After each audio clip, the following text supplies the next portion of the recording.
conosco o Lorival Santana, repórter especial do Estado, e acaba de voltar de um banho de Venezuela. O Lorival foi para lá pouco antes das eleições, umas 2 semanas antes, né, Lorival?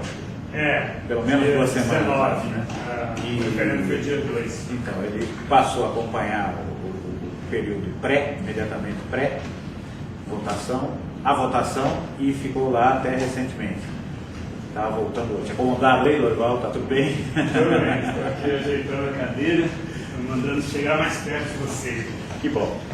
E, Lorival, eu acho que seria interessante você colocar aqui da sua experiência, de fazer uma exposição da sua experiência lá, da sua observação pessoal, para a gente alimentar um pouco do debate. Então, em primeiro lugar, se nós estivéssemos num programa na Venezuela, eu não poderia estar com essa camisa, a menos que eu fosse um chavista, né? A Mônica, minha mulher, colocou essa camisa na mala, mas eu não pude usar. Quando eu cheguei lá, eu vi esse clima, né, há uma apropriação, tanto por parte da oposição quanto por parte do governo, de símbolos, assim. E o vermelho tornou-se a cor oficial da Revolução Bolivariana. E aí, todos os ministros, deputados, usam o vermelho. Até os seguranças do Chávez, os guarda-costas, usam a roupa idêntica do Chávez, que é uma espécie de jaqueta, assim, vermelho púrpura, não é qualquer vermelho. Tem uma calça preta, assim, todos ficam iguais.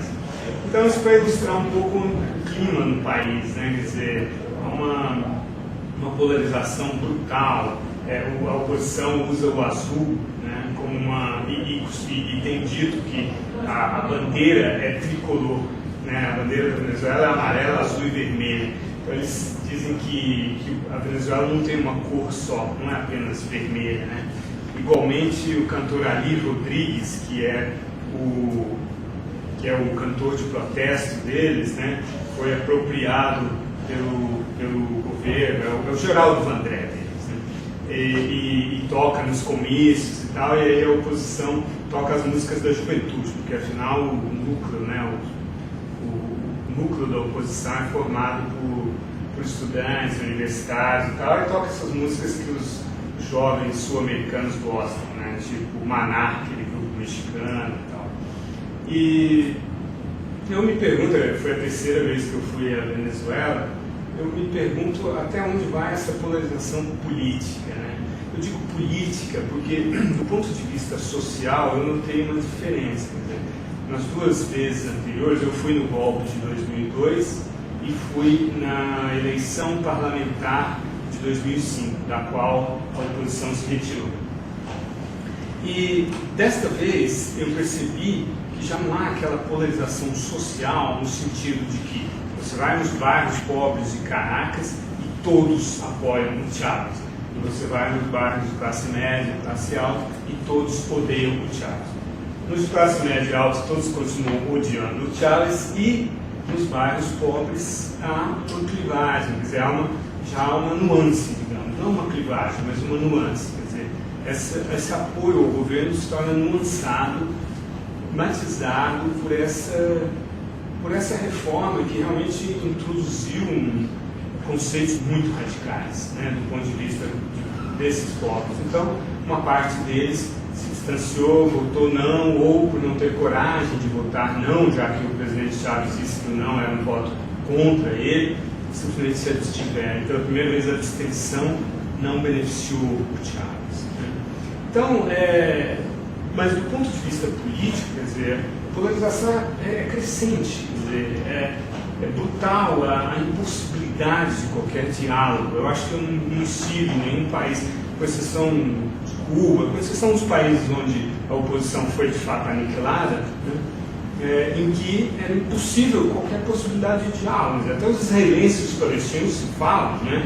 Portanto, ali é absolutamente impossível. E isso fica muito marcado na televisão. Você tem as televisões estatais, nas quais o presidente Chávez não tem o menor pudor de utilizar, né, esse recurso que seria público, né, para fazer propaganda deslavada o tempo inteiro, né, em favor dele e de seu governo. E as TVs, e a TV crítica ao governo, que é a Globo Vision, né, depois do fim da licença da SCTV, restou a Globo Ficção. E a Televem, que é do Grupo Cisneiros, houve uma reunião entre ele e o Chaves, mediada pelo ex-presidente Carter, em que ele tornou-se uma TV mais de centro. A oposição disse que virou uma TV pró-governo. Eu acho que é até talvez uma TV bastante equilibrada. Mas mesmo assim, você não encontra no mesmo programa um chavista e um oposicionista. Talvez você acaba de dar consistência àquela. Você acaba a uma brincadeira internacional que diz que a diferença entre um terrorista e a situação, portanto, trazendo isso para a situação da Venezuela, é que com o terrorista é possível negociar. Então eu acho que agora, me diz uma coisa, você teve uma sensação, e aí eu acho que seria interessante se os senhores pudessem comentar, teve uma sensação de que a eleição foi limpa? Tem. Eu acho que o sistema é confiável desde 2005. Quer dizer, no referendo de 2004, que foi o referendo revocatório, houve espalhou-se pelo país uma lista que chamava-se Lista Mais Santa, de pessoas que votaram pela revogação do mandato do Chávez, ou seja, pessoas que votaram contra o Chávez. E supostamente pessoas teriam perdido seus empregos públicos, teriam deixado de ser contratadas em concursos públicos, teriam sido prejudicadas pelo governo por causa dessa posição. Ou seja, teria havido uma violação do sigilo de voto em 2004. Bem, em 2005, os observadores internacionais fizeram uma série de exigências, e inclusive acompanhados pela oposição. A última delas foi a retirada da máquina de leitura de reconhecimento de impressão digital. Na última semana antes da eleição da Assembleia Nacional, a oposição exigiu isso e o governo cedeu. Retirou a máquina de leitura de impressão digital, porque supostamente com ela se identificaria pela ordem dos votos em quem cada pessoa votou. Uma coisa orwelliana, é super maluca. Eu estou falando de 16 milhões de eleitores, tá certo? Então, mesmo assim, a oposição cometeu o erro histórico, já reconhecido por ela, de não participar da eleição, resultando numa Assembleia Nacional 100% chavistas, resultando nesse referendo, nessa discussão. Mas, hoje Só que o próprio governo Chávez se encarregou de difundir de forma sutil seus muitos operadores de inteligência, de propaganda, difundir a suspeição sobre o sistema, porque até então, como eu dizia, a abstenção o favorecia. E eu ouvindo uma cientista política e pesquisadora venezuelana, ela dizia o seguinte, que as atitudes do Conselho Nacional Eleitoral de não acatar nenhum pedido da oposição e tal, o Conselho é formado por 5 reitores, 4 chavistas e 1 independente. Essas atitudes reforçaram as suspeitas. Então a oposição, no final, a mesma oposição que em 2005 tinha se retirado da eleição, estava num esforço enorme de fazer com que a população fosse votar. E esse esforço resultou na vitória do não. O que vocês acham dessa?